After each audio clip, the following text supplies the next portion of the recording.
ሰላም ጤና ይስጥልኝ ውድ ተከብራችሁ የቡና ሚዲያና ኮሙኒኬሽን ቤተሰቦች የሳቱን የውጭና የሀገር ውስጥ ዘገባዎችን እንመለከታለን። አማኑኤል ነኝ።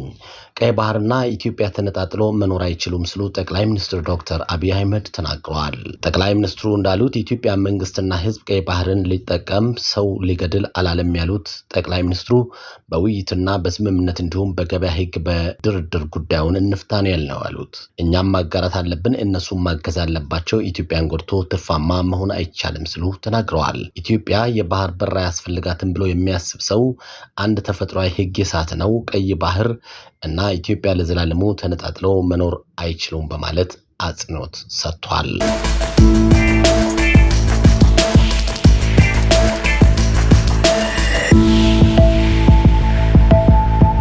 የህዝቦችን አንድነት የሚሸረሽሩ ለሰላም ግንባታ ጸር የሆኑ አሉታዊ አመለካከቶችን ማስወገድ እንደሚገባ የክልሉ ርዕሰ መስተዳድር ወይዘሮ አለሚቱ ኡሙድ እንደገለጹት የክልሉን ሰላም በማጽናት የተጀመሩ የልማትና የመልካም አስተዳደር ስራዎችን ለማሳካት በትኩረት መስራት ይገባል ብለዋል።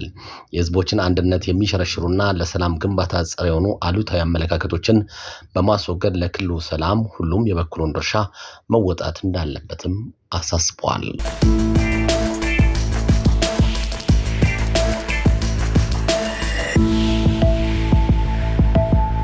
የአሜሪካ ጦር በአረብ ባህር ላይ ወደ ጦር መርከቡ የተቃረበ የኢራን ድሮን መቶ መጣሉን ባስታወቀበት ዕለት ፕሬዝዳንት ዶናልድ ትራምፕ ዋሽንግተን ውጥረቱን ለማርገብ ከኢራን ጋር ንግግር እያደረገች መሆኑን አረጋገጡም።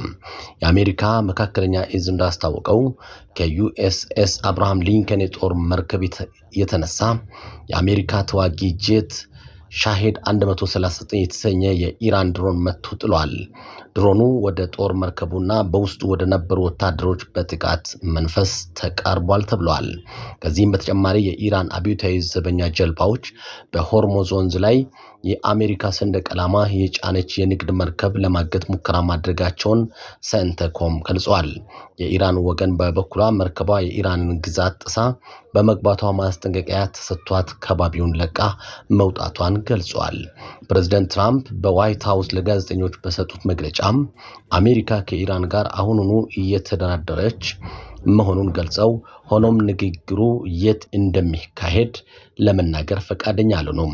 ትራምፕ ባለፈው ሰኔ ወር አሜሪካ በኢራን የኒውክሌር ተቋማት ላይ የፈጸመችውን ሚድናይት ሃመር የተሰኘውን ጥቃት በማስታወስ ያ ጥቃት እንደገና እንዲከሰት የሚፈልጉ አይመስለኝም ሲሉም አስጠንቅቀዋል።